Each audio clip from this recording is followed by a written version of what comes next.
I'm Marcus Hall, born and raised in Knoxville, Tennessee. As a child, my mother taught me to sew, and I started Mark Nelson Denim.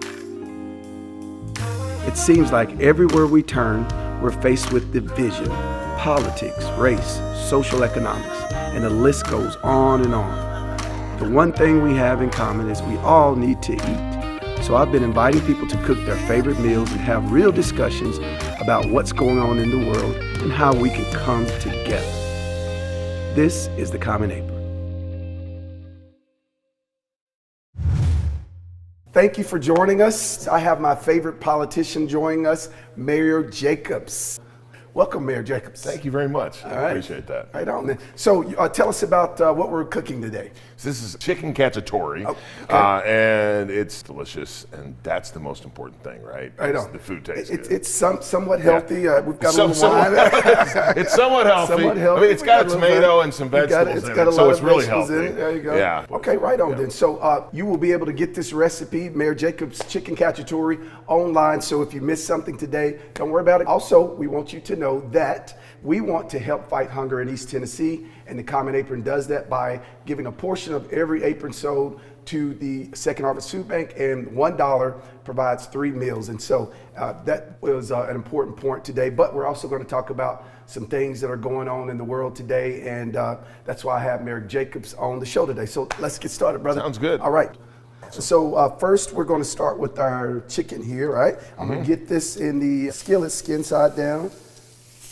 So let's talk about how did you get started in the wrestling era? And so I didn't tell everybody that this is actually Kane. Talk to us about that. I was playing football in college. I'd always wanted to be a professional athlete ever since I was a little kid. Blew out my knee in practice one day, and that was essentially the end of my football career. Wow. I wanted to do something else that involved sports, and basically thought I'd be good at professional wrestling. I've always been a fan and thought, what the heck, I'll give it a try, and turned out to be a really good decision for me. Right on, that's awesome. What was your favorite moment as a wrestler, brother? There's been a lot. Probably my favorite was when I won my first world championship. And then, though, I also got to go in the Hall of Fame, which was in early April. Congratulations, brother. Thank you. That's awesome. Yeah. That's awesome.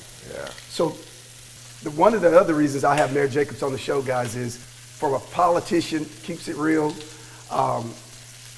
and from a black and white stance, he's friends with some of my friends, and I mean, these guys are been to prison, been in trouble, just real people.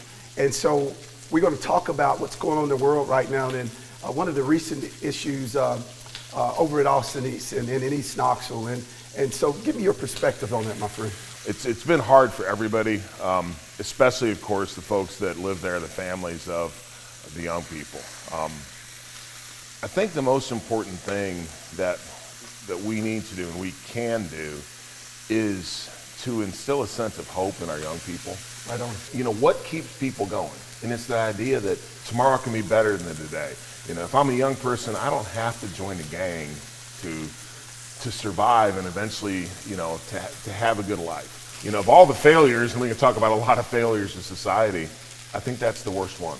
Right on. Because when you lose hope, there is no point in going on anymore. And there's no point in trying to change and trying to make your life better. And I think the pandemic also has exacerbated some of these issues. Because the young people, you know. I'm sorry, I don't know what exacerbated means. What does that mean? It's really aggravated some of these issues. All right, okay, very good. You know, all right. Whereas schools, for a lot of kids, you know, schools are their community hub, right? Yep. That's like, for me, the coaches were my role models. Right on. With the pandemic, that was hit or miss whether kids were going to school. Yep. So those positive role models weren't in their life like they normally would be. You know, places where kids get off the street and you know get exposed to getting those positive role models, they all closed during the pandemic. Yep. And for like a year. And I think that's really exacerbated the whole thing, because those positive role models aren't filling a void in their life. Right on. But someone's going to fill that void. Yep. And now it's going to be the negative role models. But that, I'm going to pause. We're going to take this chicken cacciatore and put it in Sounds the good. oven. And then we're going to take a seat, and then we're going to talk more about it. So would you open that oven for me? Yes, sir. James? Thank you. All righty. That smells good. Yes, sir. All right, so let's take a seat. So let's talk about, my producer wanted me to kind of keep this light, and so we got so serious. And so one of the things that I noticed is your hands were so soft. And what kind of lotion are you using?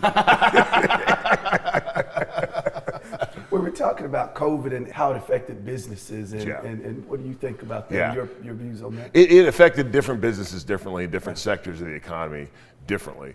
It was devastating for the hospitality industry. But it's been interesting too to see how people have really adapted their business models, and in some cases done things that they wouldn't otherwise would have. A lot of restaurants that weren't doing delivery, some of them didn't even have a good web presence. They shifted to that model, and now of course they're going back to the in-person stuff, but they're also keeping that, which is going to help them be more competitive in the long run. Overall, it was an extremely bad situation for everybody, but as people and entrepreneurs always do, a lot of folks figured out how, they figured it out. Amen. All right, last topic. What do you think about the baseball stadium coming downtown? You know, if it had been a baseball stadium, I'd have been like, no way. It's a little bit different situation because it includes a development that will come out of the ground with the baseball stadium. So I'm really excited about it, not just bringing baseball back to downtown Knoxville, but also the fact that that's going to be a multi-purpose facility. So it'll be baseball, it'll be other sports. The stadium's going to be designed so that it will accommodate rectangular fields, concerts, farmers markets. And it's also going to have opportunities, apprenticeships and internships, to making sure that the kids from the community and people from the community have the opportunity to not only get a job there, but get some training so that they can use that job to springboard into a career. So I'm really excited about the whole concept. I am too. Obviously, you work out. You're a fit guy. You were in the wrestling career. What was your diet like? And why did you choose chicken cacciatore again? My diet was difficult on the road because you're traveling so much. Sometimes just ate whatever you could. Chicken cacciatore is delicious. It's easy to do. To me, cooking is kind of like Zen. And then it's instant gratification because within however long, you get to eat what you make. You taste the results, right on. Yeah, and hopefully it's good and the entire family likes it. Food brings us together as well, and I've traveled all around the world and eaten all different kinds of food with all different kinds of people. And you sit down and you have a good time and you talk and you enjoy a dish. And I think that there's no, we talk about breaking bread with people. I think that there's no greater way to build friendships and bonds than through food. Damn it, man. I'm gonna drop the mic. You took my Sorry, you took the thunder from my show. I like it, bro. Hey, man, that's it. That's what's up, man. So here we go, Mayor Jacobs. Your chicken cacciatore. Let's dive in here and see what this tastes like. Here we go, my man. Here we go. Right on. It's good. It's really good. Right on. Again, sweet. Good job, Thank you, my friend. Please help us fight hunger by going to marknelsondenim.com and buying an apron. And again, that helps fight hunger in East Tennessee. And again, thank you, Mayor Jacobs, for joining us. And the next episode, we'll have Chris Blue on talking about new fatherhood, entertainment, and what's to come for him. You guys, look forward to seeing you again.